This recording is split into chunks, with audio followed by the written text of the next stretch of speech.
Ja. Det virkar for mer som het her evne om nøygavnar, om det er sannar eller ikke, om det er til okkara og det eller ikke. Det ser ut for mer som det er et høyt evne. Øysten i middelen tikkun som har lust etter mer. Tøy at jeg legger et innsla ut mer enn en tøyma lengt, 5 kvarter lengt. Og innanfor et døgn har 120-130 folk hukt etter. Og så at til et høyt evne, aktuelt, til nek som ikke vita, men til nek som langtjast vita. Så at vi Guds hjelp, må han hjelpa meg at djeva der ljøs i visse ting, at lydesintur. Ikke alt, jeg vet ikke alt, men okkur vet det. Jeg har sagt at det er å høyle trur, eller faktisk fyra av tungun til. Og i gjerningen av apostlene 2, her tåsa der tar i tungun, og falskene som var i Jerusalem, der 11 imsu tungunar, parstar og medar og ditten datten, vi høyrer det tås om en underfulle vers Guds, og egen tungun, du varst, som viderefødder i. Men det sier ikke alle som taler galilearer, hvordan du var det, hva tegnet var til at han skulle kunne tåsa og tarra male. Og det er så, at har du først en tungo, og hon er en male som til en bådskap som hun skal skilja, så tåsa du så perfekt at du lever som du er herfra. Det har vi hørt. Onkur fikk russiska tungotal og skala en affær, og en utemøte her, og tar skilt, og i 20 minutter, russarne skilt duk først år, og en kona som hei givet sitt løyv, hun var ferdig til Indien, ferdig til Kina, hei vært her i 40 år, gav opp for atter til Amerika, for så et møte, og her kom en bådskap fram i tungon, det var perfekt, og i tog stammemalen her, hun er i bo i 40 år. Tog til av andanon. Færa vi så til 4 Korint 14, her som man tåsar om at komma fram vid en bådskap i kyrkjene, og vi at tåsa løgndarmal som bæra godskilur, så sier han at han som talar tungun skiler ikke hva han sier. Men han tåsar fyrir gode løgndarmal. Og ja, nu, i gjerningen av apostlene 2, skilt ut hei som tar tala av til. Men han som bier, og en avkjendare tungo, skiler ikke hva han sier. Men han tar seg fyrir gode løgndarmal. Særst du ikke til at her er 2 slå på en av veien? Altså, det ligger opp i og nætje for øyne kvann som du har lesa. Det er bare så rævelig kjeiligt at tar som skulle øydas for å være professorer, altså. Og så grundig og så bibelskir, tar være av bibelskola, tar pastorer og bibellærere, altså. Av en ærere grad, at tar pura blindar dette kjemla der. Og tar bare avnokta, til at torra læra seg til at det stegga. Og så det bare slett overhøver ikke stegga. Overhøver ikke. Men hegg. 4 Korint 14, fra vers 8. Stund av velvild og tra i andliga gavur. Andliga gavur til det som vi kallar nøygavur. Det øydre Bibelen er andliga gavur. Men helst at det med å profetera.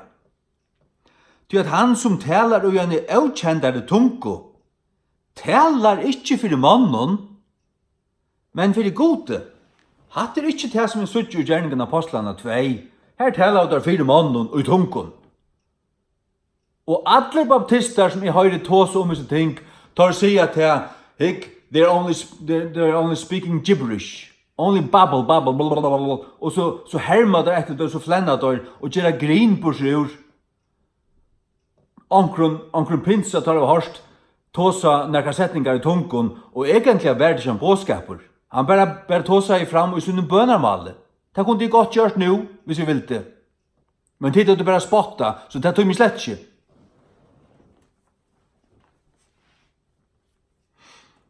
Ja. Talar ikke for mannen, men for gode. Ty at andre med hvor skiler han. Hvordan han og i andanon talar han løndarmal. Ta jeg bygge her, i kneli her om måtnanar, fra 6 til halvkun 6. Ta bygge jeg vi skilenon, og vi andanon. Og jeg skiljer ikke hva det bygge. Vi kvørst fai er en tøying av det. Hvis jeg oppdager til at det særlig hvis jeg bygger negg og kjøtt og lunge i tunken, og så bare stedje, og så fer jeg til først bare, og bare vite hva det kommer ut av munnen av meg. Og så sier jeg noe avvantende, noe avvanta, og i 12 setninger eller mer, som tar inspirera, tar det anden, og tar han følger som får bo i kile til meg. Og jeg vil oppdage til, eller ferdig til, eller finner jeg rundt til, at å møte, hvis en bådskap kommer fram i tunken, medan bådskapen kommer, hvis jeg er så bie og luste, så blir vi inspireret av i høyre og feie fra andan og hva det vil sagt. Ikke år for i år, men essensen av det, bådskapen ut det. Og bådskapen tunken kan godt være stuttur eller lengur, og det som eller det som færre tøyingene, det kan godt være negg langre eller negg stittre. Til at det kommer an på hvordan negg tog utpensla det. Men til bådskapen til tøyingen av det. Akkurat som tar en tøyer, du vet, tar det av munne, tar det til tala i året, så kan det være nekka langre eller nekka stittre. Men tar det godt skriva i år, så skal det være år for år, setninger for setninger. Ja. Så det å sindur ørvise. Men det det som anden sier vid kyrkjena. Det som her til steder. Og det som suttje her i 4:12, det at kommer en bådskaper fram og i tungun og i kyrkjene, så skal det tøyast. Og det klart hva det Det fyrir at de som her skulle få oppbygging av det. Det annars taler du bare ut i tømma luft. Men han sier også her at han som taler i tungun skiler ikke. Det bønarmale til at du taler for deg sjálvan. Og han sier også det. Lett han tala for seg sjálvan og vi god. Det sier han her. Ja, og at han oppbygger seg sjálvan til vers 4. Låt oss lesa vers 3. Men han som profeterar talar fyrir mannen til oppbyggingar og formeningar og okkanar. Men han som talar og i avkjendare tungo oppbygger seg sjálvan. Seg sjálvan. Det vil sige, oppbygger seg sjálvan. Sjálft man ikke skiler hva han sier. Oppbygger seg sjálvan på ja. Men han som profeterar oppbygger kyrkjena. Oppbygger seg sjálvan. Han talar fyrir seg sjálvan. Han skiler det ikke sjálvan, men god skiler. Andi hans bier. Og det sier han også i ærastand i her, at og i vers 15, at det er fullstendig avplanlagt, det viser seg ofte å være best. Og i vers 15, og 4:14 sier han, «Hva det ta? Jeg vil bia vi andanon, og jeg vil bia vi skilenon øysene.» Sørst du? Og ta du tåsar vi en baptist og sier og tåsar om tungetale som til privata bønarmal, så spottar der. Tar spotta. Så det kommer til at her så der fotler og i fafrøye og spotte. Og jeg sier bare herre fyrir djevdøymon, du tar vita ikke hva tar tåsa om. Jeg vet ikke hva tar tåsa om. Det som en maver som tåsar om en frukt hos vel hon smakkar, og han vil ikke smakka henne. Eller hos ytterlig hon smakkar. Han har først smakka han eller nekka som helst. Og så hører disse her mennene sige, ja, stammer i Afrika, det kan nesten bli tunkon. Det blir så rævlig alvorlig, og hikk, at det bare, det er besett. Iver høver ikke. Jeg blir i tunkon, det har vi gjørst, og nekv herrans år, og er ikke besettur. Er et frelst Guds baden, skal jeg bare fortelle der. Og jeg har ikke for kjærsta lærer, og hvert om for Jesus er, eller om frelsene, eller nekka som helst.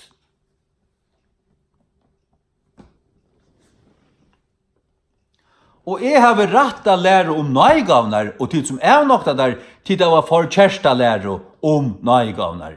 Man kunne godt ha rett å lære og gjøre en lærespurningen.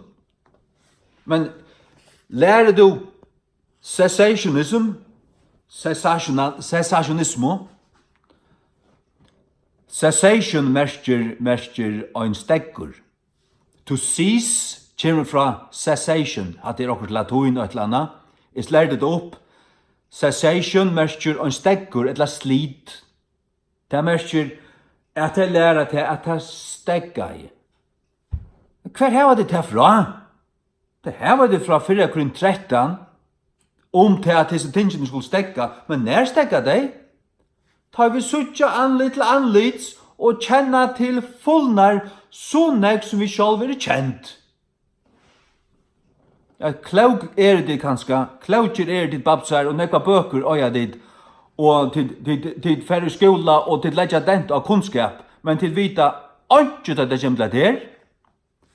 Og det kjenner ikke til fullnar. Jeg legger ikke hvordan nekva bøker til det å lise. 20.000 bøker, eller whatever. Fullt hus av bøkene.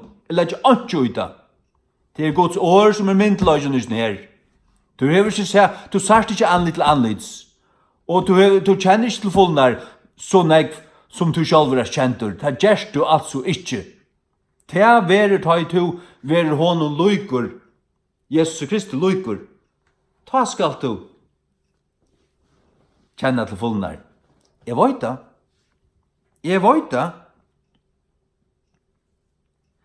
Det er nekv edelig Guds bøten som jeg kjenner. Begge av de eldre og de yngre falskene som jeg vet er frelst, og det var tungetallet. Og jeg vet om folk som bare søkte det inn i kammeren, og i bøn til Jesus som frelste deg, så finner de tungetallet. Og jeg vet om baptista gentu i Hetlandet, som bøynavintøyen var frelst, fikk en tungetallet, og så var en bønarmøte og pape var her. Han var sjømannstrobor i Hetland i 4 år. Ta bo i Østen i Hetlandet. Og ta i hånd hørte han bia av føreskon, så fører hun til hans her 18 år, og spurte han hva mål bast du av? Føreskon. Så sier hun at hun ta i hånd be, så sier hun ber alltid gå i Herre Jesus. Hun sier ofte gå i Herre Jesus, gå i Herre Jesus. Akkurat som til aller fleste sier som bia av føreskon. Frelst Guds bøten av føreskon sier gå i Herre Jesus, gå i Herre Jesus ditt, gå i Herre Jesus datt. Men pastoren, baptistapastoren, han har sagt vi henne, han bare sussa at her nye, onker folk finner at her, men at det var stekka, og at det her, hvis hun bare køvde det, så stekka det nok. Men nu har hun funnet det av tog, at en frelster medover som åtte Jesus som be, han sier gå i Herre Jesus, og så spurte hun hva merker det? Oh, it means dear Lord Jesus. Det var merkelig. Gå i Herre Jesus. Hatt er et hjärsta som øyer og kjenner Jesus, som byr på handamaten. Hatt det kunne Paven Dansmich være fra Satan.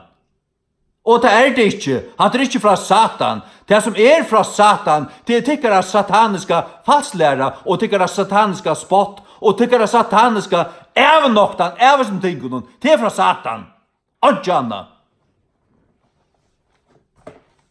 Og mine år, som er sannløysen om at det er ikke fra Satan.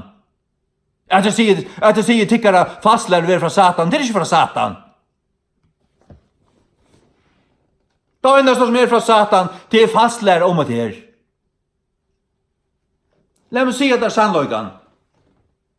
Til at høytningar kunne bli i tungon, til at mormonarer kunne bli i tungon, til så einfalt som til at eit kvart likam et tempel som ein ande kan bygge ui. Okra likam tempel heilig andans. Vi som frelst, vi tar heilig andan i okkon. Eit frelst menneske hever ikkje heilig andan. Bier du i tungon, så hever du en annan anda, som tar bier ut hui, og som kanskje vil etterherma, etterapa. Og til kanskje anda mener okkur svartaste Afrika, at anden og en sorts slukken menneske kan si onkur år til at det i transo. Det er det som det er. Det er ikke holde anden. Men et Guds baden som frelst, som bier, og som prøyser og signar Jesus, det er holde anden som gjør det. Det vil si at det ekte er det at ein frelst Guds baden hevur alle andan, og han byr ut og valsignar god og prøysar honom. Det falske det at eit tempel, eit menneske, ein menneskekroppur, som munneren og talar avkjent år, og du heldur at det er tungetal, og det er det ganske, men det er det falsk tungetal. Det er det falske. Det er så einfalt som det vi tar det sanna, det ekta ja. Mormoner og andre som kanskje be i omkring tungon, de har en annan anda. Og jeg vil ikke erfærda, eller rønt, eller sæta, men jeg høyre til at ta i et menneske som ikke er Guds baden. Hvis det hever okkur tøylukt, men en annan anda, ta i det, hvis det er inn i et møte og vil ivetekka, og åpner munnen, og ber en bådskap ut, men som ikke er av Guds anda, det føles. Öll Guds bøten føler det. Her er nekka gæli her. Og fer ta pastoren til dette mennesket og sier, si Jesus er Herre. Etla, jeg stand i møte der i Jesu navnet. Etla, jeg kom i møte der ved Jesu blaue. Etla, si Jesus er Herre. Etla, prøysa Jesus for hans herre blau. Stilla seg på en framfyr du, så vil ta menneska brottna nyr i spudja, etla vende ut og frista og renna seg ut og flutja av dyr. Tøy til en annan anda. Hatt er hent i Hetlandet.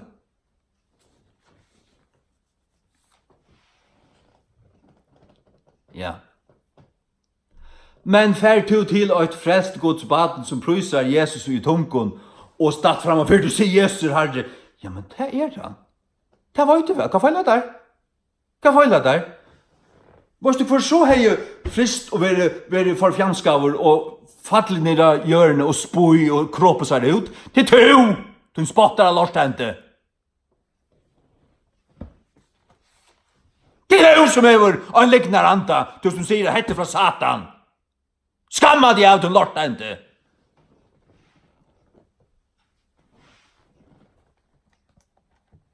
Må god fyrirgjeva der, du vorst ikke hva du tåsar om. Jeg får gjøre venda frikadellen om.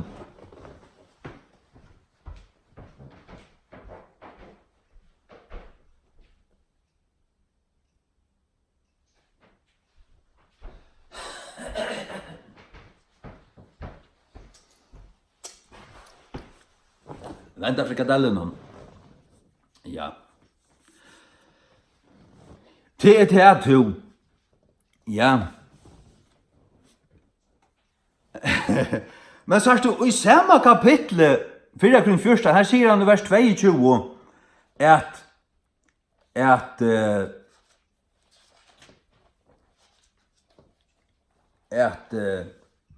av hver grunn tungur er til å tekjen.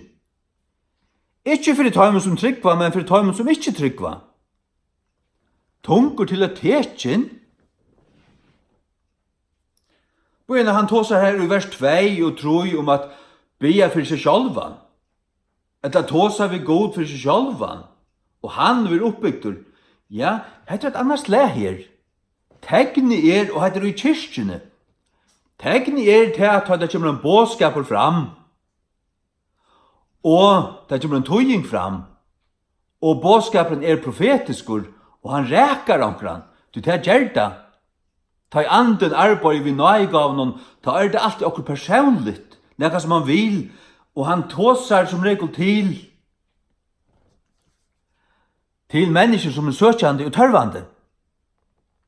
Det er ikke bare at etla han okkar møynihøytna atla, lukka som, men du kjenner det at, det er som balsam inn i hjärsta, det er just det ratta året, det kittlar ikke kjøttet, men det okkar hjärsta. Det okkar og er akkurat det ratta, og anden void, anden ser de som er til stegar, og just de som hva de har tørrfyre, og det kan også være en anmenning. Det er akkurat som det stender i vers 3, men han som profeterar talar for månen til oppbyggingar og formeningar og okkanar. Det er å profetera. Og profetering er det som ryser opp ur ansbornare og inspirerade prætiko, men som òsne kan bliva meira sånn direkta. Anden løyer det, du kjenner, og anden sier der just hva år er til hesa møynjøtni er. Kanskje hvis du er sånn røysande prætiko med vår, og så først du akkurat, og så kommer det til den at han og sier at det året var så bøynrettje, at det var just til møyn og til flere ånder du varst. Og du visste ikke, men anden gav der medan du bast, og medan du fyrrøygaide, etla medan du tåsar, at du kjenner det. Det har vi erfære, det har vi finnet rundt. Just det, at anden sier just kvært ui tørven er og gjør samkommet. Og så kanskje boja i to, men så røste onker annar seg, kanskje av en vittnemøte, og så onker annar røste seg, og så kom just det fram som to sett kattlaver til, og det var en så spesiell bådskaper, men så sars du bare til hikk, anden vilde just hatta. Så var det arbeid anden. Og kommer det fram, her er det profetering, her er det profetisk år, og det kan komme som en vittnesbord. Men det er just det som anden sier. Og han som ferdig fra anden, han blir ikke gjøre seg akkurat grøn for å at det var profetisk, men det var profetisk. Og pregg vi om at det var profetisk, til at du sier her, vi du samme og i andanon, som en annan fikk fra andanon. Tog var det fra andanon, og så er det profetisk, så er det givet av honom, til å inspirere. Og så er det en tungotala og i kyrkjene, saman vi tøying, gonger saman som hånd i handska, og saman er til hever det samme virus og samme funksjon, samme andlige nytto, samme andlige gagn som et profetisk år.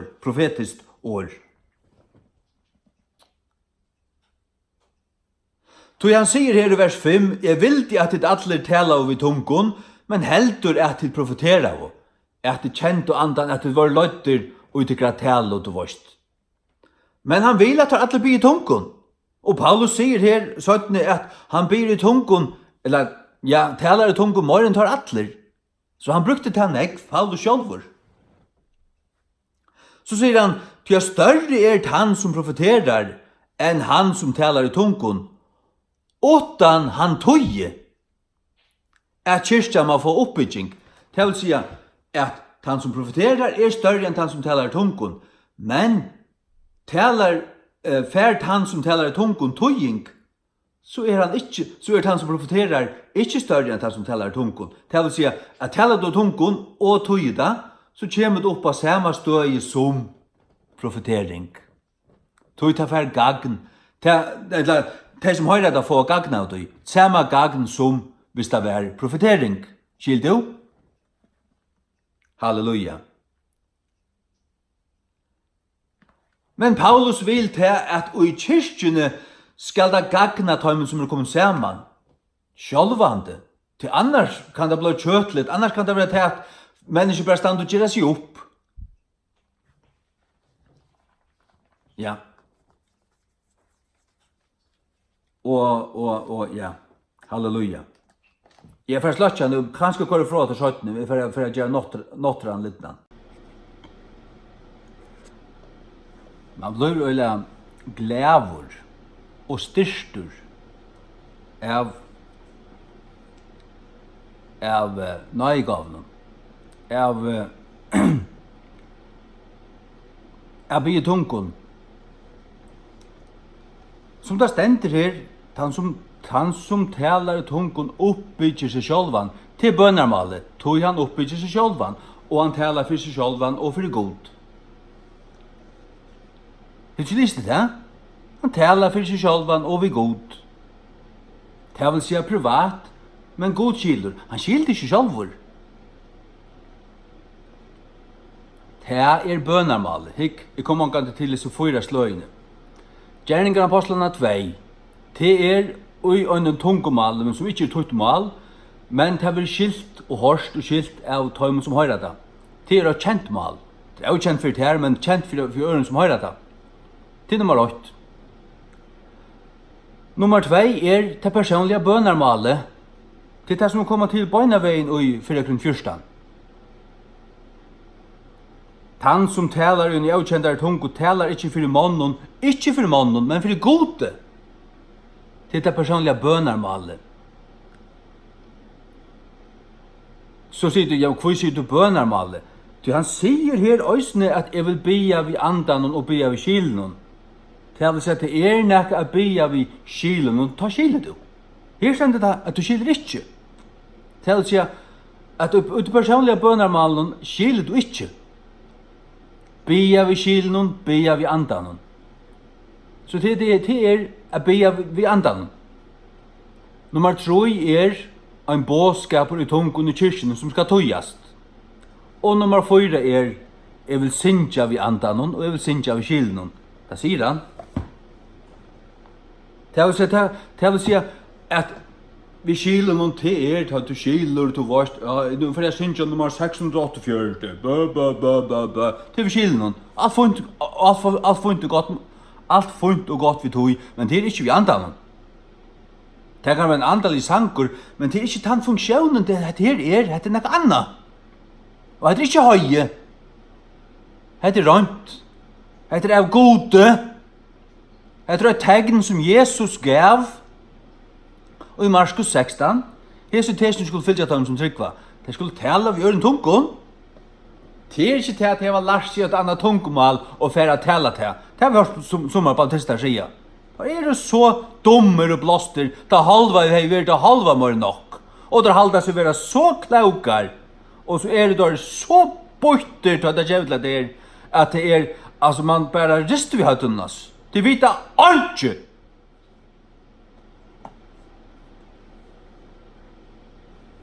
Og det er nok da. Og det kallar det kun årsynsmenn, videre årsynsmenn, og så er det, da det kommer til det, så sørger det ikke hva stendur. Og hva skal jeg kunne færre så doktoralia og jøgnet her, punkt 8, 2, 3, bup, og her til dette, og så har jeg tåset til det skil, og så har det lykket av å svære vi, det er jo fullstendig besetter i tikkere. Da jeg sier besetter, så mener jeg tvører. Men du varst at det som jeg sier er rett. Og her har vi sagt noe her til som ikke har vust og prekva hva det stendur. Men jeg tåser fra andan og fra hjertan. Jeg tåser slett ikke ut fra bare skilen. Sjalt om jeg skiljer det. Jeg tåser så som anden djevel mer. Bare nu.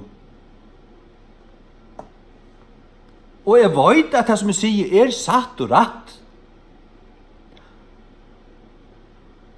Paulus forbjauar ikkje at tale i tungun heldur ikke i kyrkjene. Men ved det gjørst i kyrkjen, så skal det tøyast kvøy, for at henne skulle få gagn oppbygging av det. Men jeg vil si at det et bønarmøte her som tid og tjattnen og møgnjøten sauna og saman, vi tar særligt bønarmøte. Og så byrja nekva bya bare i tungon, og det blir bare til at öll bya i tungon, og i en halvan tøyma, eller what, 2 tøymar. Öll bya i tungon 2 tøymar. Det gjør ikke at det øynasta øytpette, og det åtti ikke at tøyast, tøy det var ikke en båtskapur, og det var ikke et allmänt møte, det var et lukka bønarmøte. Så er det til øysene kvarsutt. Du måste ha skil i botlan og alt segna var. Fattar skil i botlan. Men det så at det var skal ha vært tro avfrelst inne, og han som og til gjør det lukka og at helt det kunne være pura klikka i og rundt og så hadde det ikke andalig av visdom. Og han skriver om det at det var at kommer en aular inn så heldur han det kunne være bort hvis alle bygger tunken. Han nevner det enda. Det vil si at det møte her som det skal tøyast til det måste skilja til ta jeg ödl, han sier det. Ta i ditt alle savnar inn i ått sted. Han sier det her. Finn du det? Jeg vet det stender her. Du vet det, hvis du kjenner denne Bibel, så vet du at det sier sannhet. Ta i ditt alle savnar i ått sted. Ta i øyne tunko, øyne lærer, øyne tøying, øyne salm, alt det der. Det det stora samleia møte, og et allmänt møte. Her må det være, her må færa fram vi visdomme. Men det som jeg sier til det en lukka gruppa, tjattnene, møgnjødene, og til vite at vi drar til åndstopp til, og det blir til det de færre bare by i tunken, og til bya og i 2 tøymar, og i øylande tunken. Finnastle. Lær bare ongan annan høyra det kun. Og drei vel 4 gardinnar. Og det ikke for kjærst. Og det slett ikke svøk. Men gjør det til en allmann møte, så det svøk. Og det er oppebåret å være tykk deg og sette på plass. Sørst du? Han danset til. Det rett bruk. Det finnes rett bruk. Og til ekta jeg øya vit. God vil give 2 høylar kapitlar til nøygavnar. 4:12 og 4:14. Og så sier jeg sommer, jeg hikk etter møgnjøtten Korint, hun var sjuk. Og at det her, og alle helst det bare møgnjøtten Korint som fikk det her. Det var stånd om. Korint møgnjøtten fikk det her, kanskje mer enn ærer, og tar søkt og det kanskje mer enn ærer. Men Paul, du kan ikke komme bort fra tøy, eller åttan til at Paulus underviser dem hvordan dette og til kom i øytuna Bibel, og Bibelen Guds ord, og Guds ord tøvfinje. Og det var ikke om det at det ikke var æra møgnjøten som hadde seg tingsene. Ikke æra møgnjøten som hadde seg tingsene i østene. Og i møgnjøten og i Galatia, her hendte under, hva stod tøy? Og anden virka i undertøra mittlun. Her som underhente, her jo nøygavnar og i funksjon.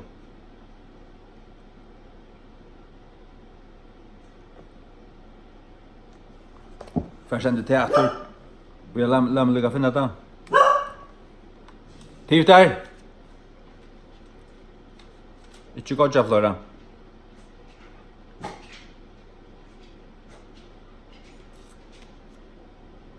Ja.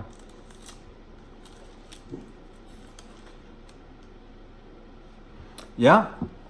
Galaterbrevet 3:5.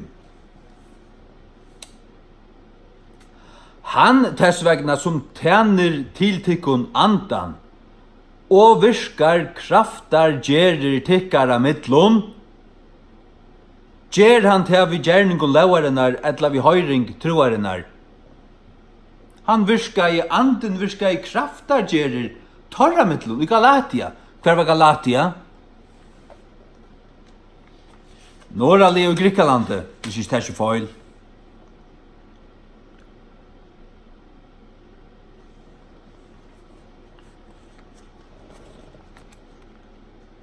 Galatia er her, Asia er her, sier du?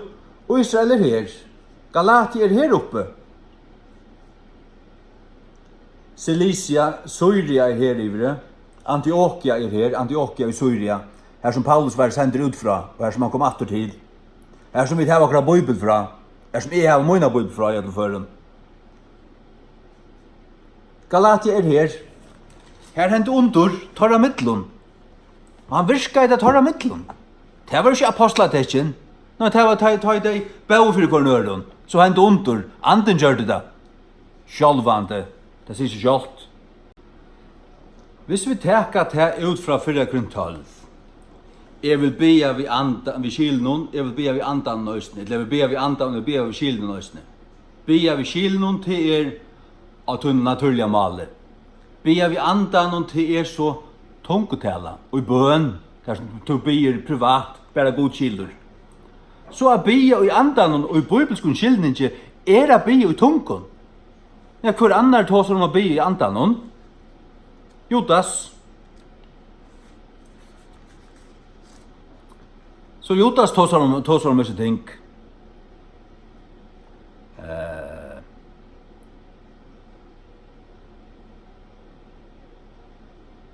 Ja, Judas vers 20. Men tid hatt elskavo, byggjande opp til kun sjálvar. Han tåser enda om å byggja seg opp. Akkurat som 4 Korint 14 sier, han som talar i tungun privat, han byggjer seg sjálvan opp. Han skiljer ikke hva han sier. Det er bøn i andan. Byggjande opp til kun sjálvar, at det er mest høylav og trygg, bygjande ui halka andan. Hatta er tungutala privat. Så du kan godt si at han talar i tungun, men trots at du privat mittlen til god, så er det et eller annet bøn. Men etla til at hun andre tåsar vi god. Hvordan er det bønner, Løyv? Er det ikke vi kvar sånn at du bare tåsar vi god? Det er det ikke mer. Ofta til at det knelig her, så tås jeg først vi god, gav morgen herre, og så tås jeg vi han. Og så fer jeg i bøn. Og bie. Men helten av det er bare prat. Og tar litt sånn, når jeg får sove, så prater vi godt. Jeg prater vi igjen.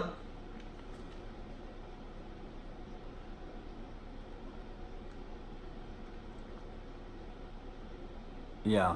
Ja.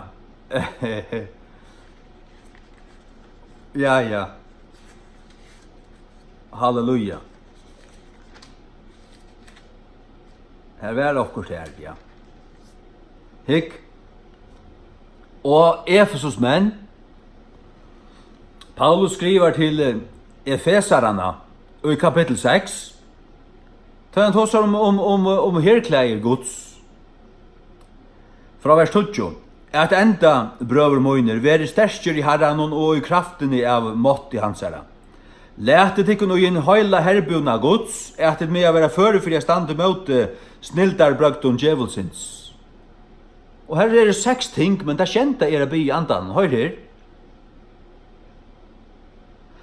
Til vi bergast ikke mot kjøtt og blau, men mot første dømen, mot måtten, mot stjøtnaren av myrkrihesar veraldar, mot andligare vonsko i høven plåsson. Hvers vegna tætje etikon in høyla herbuna Guds, er tid med å være førefyrir at stand og mot at du ønda deinon, og hevande gjørst alt er standast. Standet hui, hevande tikkara lendar gyrdar omkring vi sannløyga, og verande i brøstbrynju rattvisenar, og tikkara føtur skottar vi fyrrøyjingen av gledebåskapet friarens, fram alt tekande troarskjöldren hver vi skulle være førefyrir er sløtje alla hinnar eldslige örvar hins ytla, og tekje tjolm frelsunar, og svør andans som Guds år. Her nummer 6. Biandi alt hui, vi atlare bøn og ahøydan, oi andanon, bøn i andanon. Ikke vi tunne skile, men i andanon. Hva det? Tutt privata bønarløyv. Det til nummer 6. Så sånn berges to. Og i møte til illa. Akkurat illt lei bare mig i gjørskvalde. Akkur akæra i andanon. Du sier hatta. Kom an du vi, og da korti. Jeg får bare framfor Jesus. Akkurat han sier navn. Be han dekka vi sånne blaue, og be av syndur, be i tungun. Purasta. Og så skjer det jakk noen, og det skrattnar, og det får bare vekk. Men fyrr, ta ikke dottet her, jeg får bønt framfor trauna, bønt til Jesus, og prøys hånda syndur, og be om hans blausens dekning, og be syndur tungun. Ta ikke gjør det her.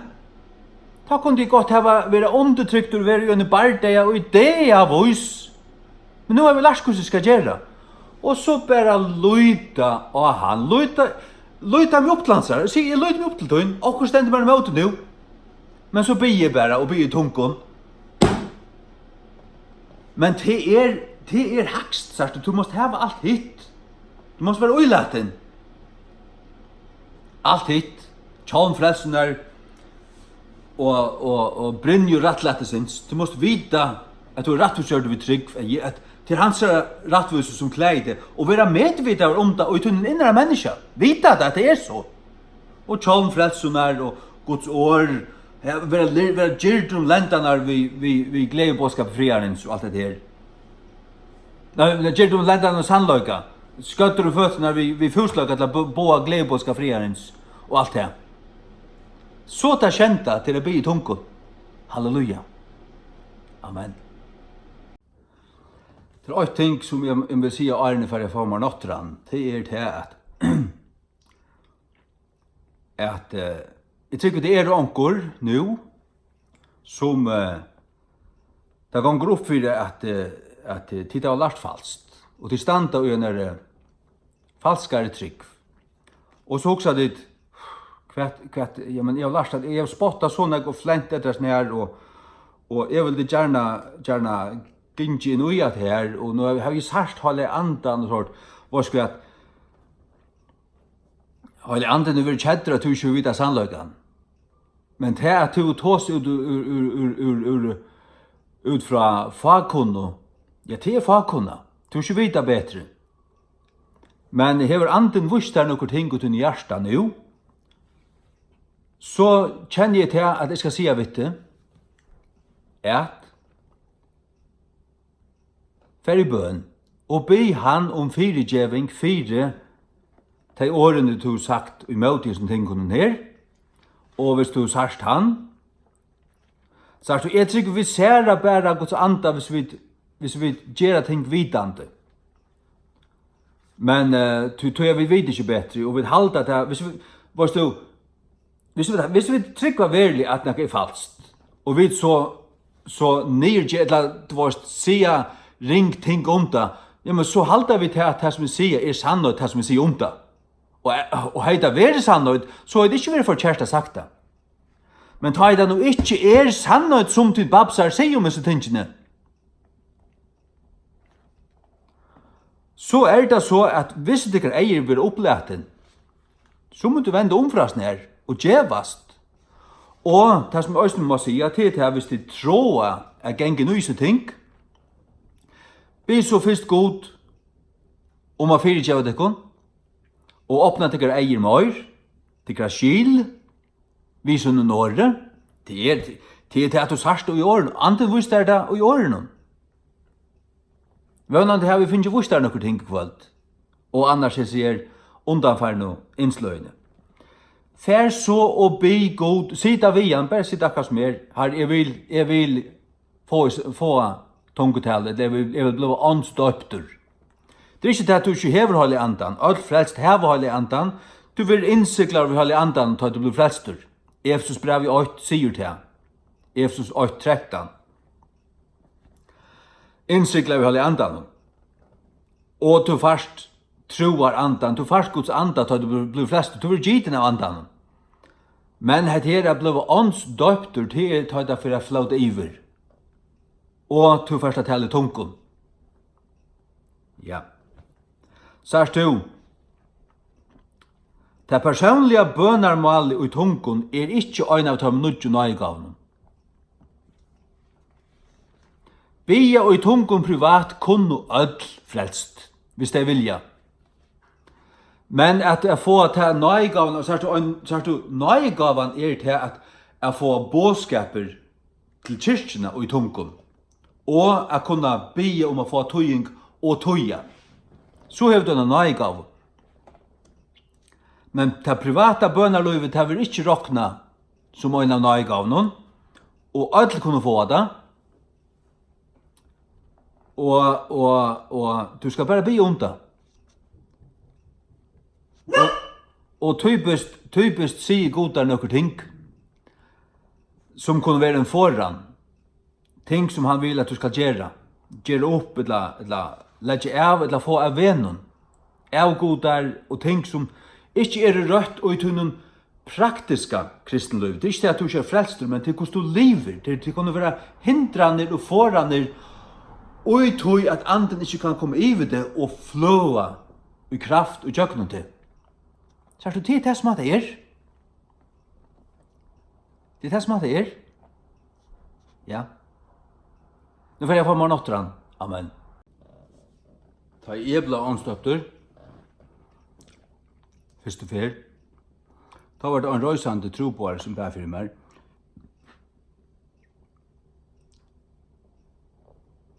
Det har blitt seg for de egen nammer, og det kommer en kraft ned og her, og ned og her. Så det har blitt seg. Jeg sa kvittljøs, og så kom det noe i meg. Jeg følte det kom inn, og så kom året opp. Og jeg var ferdig til i tunken. Ja. Og jeg var deprimeret av nok slenka tog. Og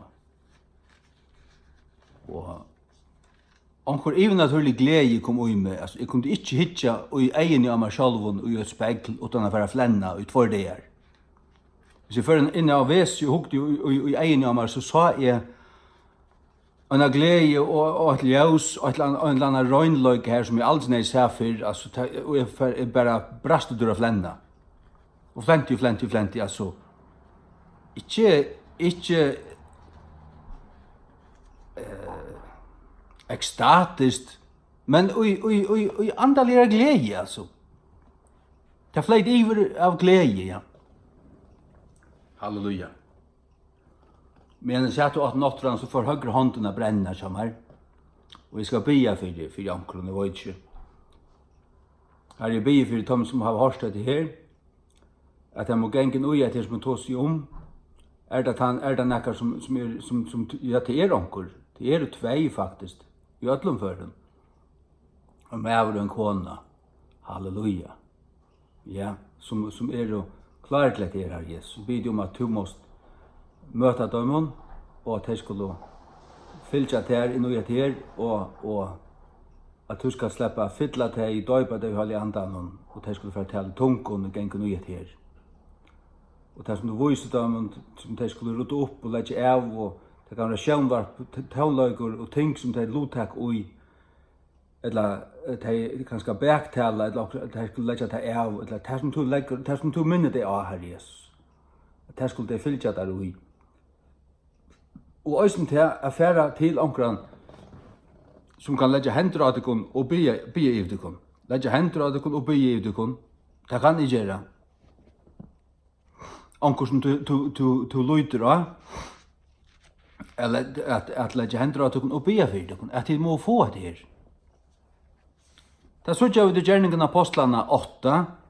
Filippos sier prætka for Samarie, det hadde tidlig vi trygg og Guds åre. Men hadde andre var ikke en fallen anerkan av dem. Ta for du Peter og Johannes og man her, og bøver dem og lette hendre av deg. Og det fikk å holde andan. Og man ser øyelig ofte i skriften at ta i det fikk å holde andan, ta sart og bøyna, og det taler vi tungen. Så det møgnast vi til At Hellige Ande var ikke fallen av det, det var at det var ikke fyllt til å flåte iver. Det er det som jeg tås i kvalt. Jeg tås mer enn at her at jeg trunna over innsiklar og vite at jeg er frelstur til jeg tro, eller jeg tryggve av Jesu fullkjørda versk for meg personlig. Det er mer enn til at jeg kommer vojar inn i løyve. Det er det som jeg tås Røykhøytene, så det flyter iver.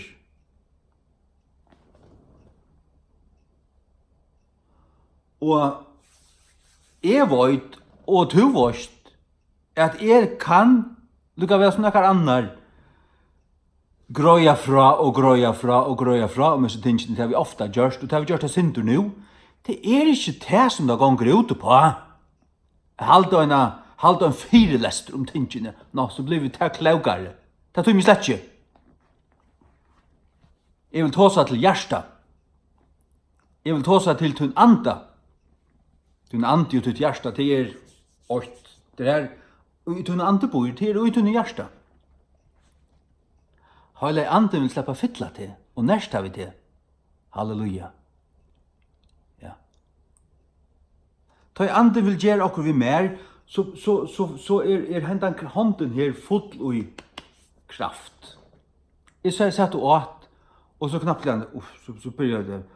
Och så började jag snacka för andan och ta knapplegande, så kom ordentlig alltså stöd i händerna. Inte bara lite, men och i alla händerna som är. Ja. Och ta är ofta i sången lite tåse vi hela andan. Så säger han, eller så vet jag ska köra händerna upp eller undan døgnen eller bara du vet hvis jeg så gjør det som han sier med, han ber meg gjøre bare i trygg, så vet det så jeg vet at ta i hånden kommer opp her så kommer det til støte og det kommer inn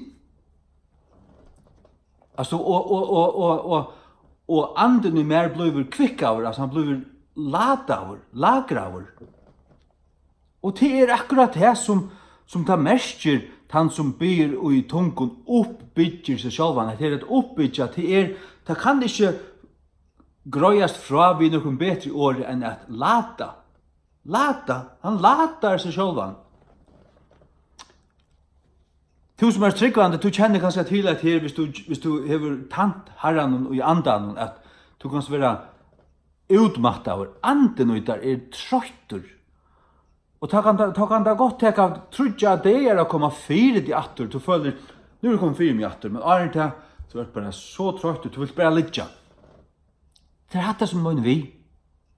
Du kan være så trøyt, men anden kan møte til her og bare lada det som omganting, så er det lada av atter. Ja, halleluja. Takk og lov. Fylg herran og isen her. Hvis anden talar til tøyn, og hvis du kjenner til at hetta var til tøyn, det er ikke langkran. Det er ikke langkran. Og i ødelen for en tvei. Halleluja. Og til kunne så komme til møyn, og jeg kan legge hender av du kunne bia for det kun. Eller til færre til langkran annan, tid om det. Men det skulle være hjertelig velkommen til møyn, det er det som jeg vil si. Og ja, det er det. Amen. Jeg vil faktisk si at Arne ble åndsdøpter, så kjente jeg ikke god så vel som jeg gjør det fylgjande, at han at her. Og det løyde til at jeg ble negv svengar etter Guds åre, og ikke bare, skil meg nå, altså, ikke bare kunnløyga, men at øya ting og erfæra ting, altså, i tvåst. Äta det og liva det og øya det. Det er det som jeg mener vi. At kjenne god. Og Jesus sier i Johannes 14:23. Det kommer til mun.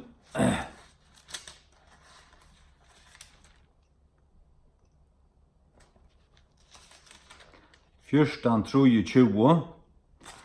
Og Jesus svarer og sier vi han, ein mævur elsker meg, han vil varvøyta årmøyne.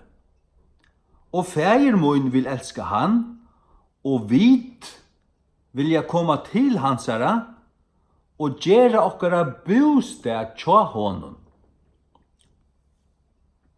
Fægiren i himmelen, Jesus sitter fysisk ved hansara høyre hånd. Ta Jesus og fægiren kommer til okkon og gjøre sin bostad tja okkon, så det oi og vi andanen, heile andanen. Til god ein god, det tror ikke personer, men kjemur heile anden, så det god og du varst. Du heile anden god. Så at det her vit vilja komme til hans fægiren og Jesus, tar koma, altså kjemur heile anden, så god tjat her. Og jeg trygg vi tog i gjerningen av apostlene tog til lese til at Paulus sa Jesus. Han bæ i tempelen, han var akkurat frelster og i tempelen bæ, og medan han bæ så sa han. Medan han bæ sa i han. Og han var ved til Rom, og han var i Efesus alltid, og han øktast av prætik her, men om natten stod Herren tjånen og sier, øktast ikke Paulus, tale og tid ikke, til at det er mange folk som steg. Var Jesus kom fysisk ned i himmelen og stod her, kunne Paulus takke øyan? Nei. Heile anden visste jo om Jesus og en sjøen. Til Jesus og i himmelen hørte hans bøn, og Jesus sendte en tanke, eller han ville det her. Jesus avgjørte det her. Jeg vil vise meg for Paulus her som han byr, men som en sjøen. Sagt du? Og i andan. Det er så rævlig nek som jeg høyre tåsa og i fakunno som sier til at hvis du ikke sørst Jesus som Johannes og Patmos, da han fell nyer fullstendig utsliten, eller utslien, man jeg. Og som Daniel, han fører nyer alt fyra, og han var som deir og alt det her, så slett ikke se han. Det passer slett ikke. Nå, så du ikke se han så som han så han. Men han kan vise seg fyrir der og gjerne sjøen, og det satt og av honom. Det blir ikke være noe falsk sjøen iver høver. Til færre skøyver til køyre alt inn i øyna boks, og hvis det ikke lykka som hatta, så det. Og så sutja det ikke til at Guds år i sjálvun jo negvar no anser av alle møvlige tingene. Og til snakk om at døyla Guds år rett, og dispensasjoner, og døyla, og til rakettvoisen tjatekon, men ta det som lese tingene, så døyla det ikke. Jeg er alltid virkelig sørst å høre på tjatekon, og jeg vet av at jeg skulle heva det så. Det neka sørst tjatekon, jeg kan ikke atla. Kom nu.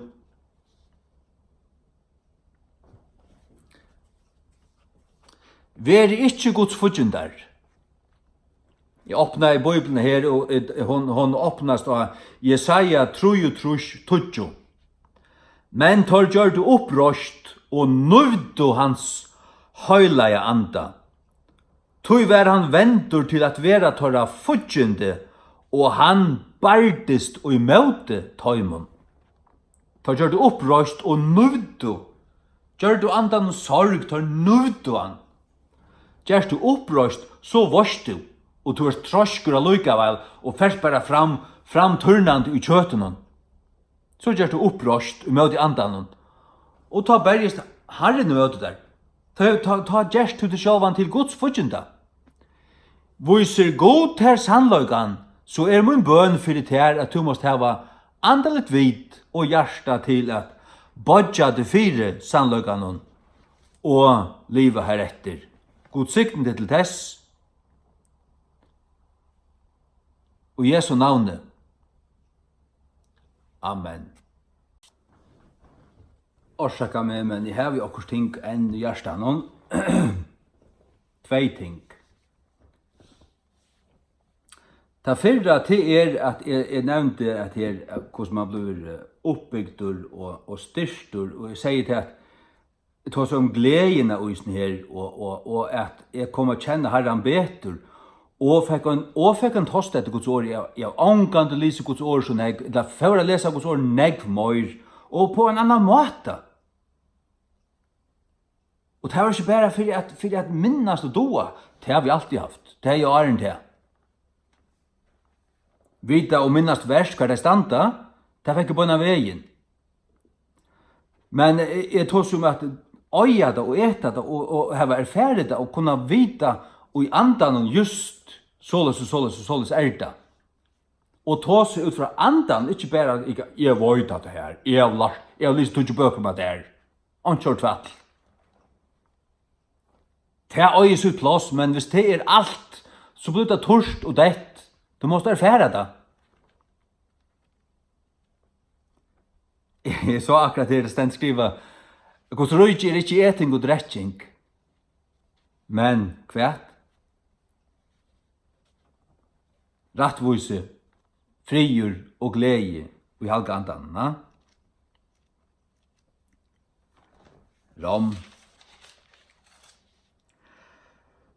Rom 14:16, til kongadømme Guds er ikke mætur og drekka, men rattvise, friur og glede og i halga andan. Men rattvise fyrst, jeg har ofta snakket om det her fyrr. Du farst ikke fri og sannan fri og værande fri utan du har rattvise. Rattvise at du har rattvise gjørdur. Og du har rattvise gjørdur vi trygg. Du trust av Jesu blod og hans har fullgjørda verk. Så synden er grøyt og du har rattvise fyrir gode. Men så skal du også liva rattvise. Vi er en gjerar i årsins og ikke en høyrar i øynans. Til løyer til fri, så skålas Guds friur inn. Du er rattvise fyrst, til fyrsta grundarlega. Og på det kommer friur. Og her som rattvise og friur, her kan glede leggjast på, akkurat som fløten om man har en kakko. Du har en kakko på åtten, så har du at det er sviskododge og alt det, og så fløtan overast, og så et cherrybær omanfor alt. Men gleden i halga andan, glede, ja. Og det er unga meninger bare til som glede, og pump og krevja og nøya det til å være glede, og si at hvis det ikke er glede, så er det ikke frelst. Det er fullstendig vanvitt, jeg tåler ikke søgnjald, jeg heter det. Glede skal komme til en kjemur. Ja. Det neste som jeg vil si, at det er et her, at som stendur 4:12, jeg må bare sette meg gjøre rettingar, jeg skal bare gjøre stort det av oss ned. 4:12, om at månen og at signa Jesus og banna Jesus. Han tåsar om antlige gavnar, og han gjør mån på en av veien, og han tar det over høytningar. Og jeg har 4:12 fra 8. Nå vi vujjandi antlige gavun brøver, vil de ikke haft ikon avvidande. Tid vita at tid vauro høytningar, borner burstur at his malleis og skurgodunum, enn ta som tid vauro løyter. Det var løyter fyrr et hui, og malleis og skurgodunum, men tilbøyder nekkan her, så var det et eller annet. Og hadde det nekka andlet opplevelse her, så var det vi til en anton. Så sier han vers 3. Hvers vegna er djevet ikkuna skilja, at ungen mevur, talande vi anda Guds, kallar Jesus bannajan. Og at ungen mevur kan sia at Jesus er Herren, utan vi halga andanon. Ikke Herre, men Herren. That Jesus is the Lord. Jesus er Herren. Han er Herre, og han er Herren, til han er Jehova.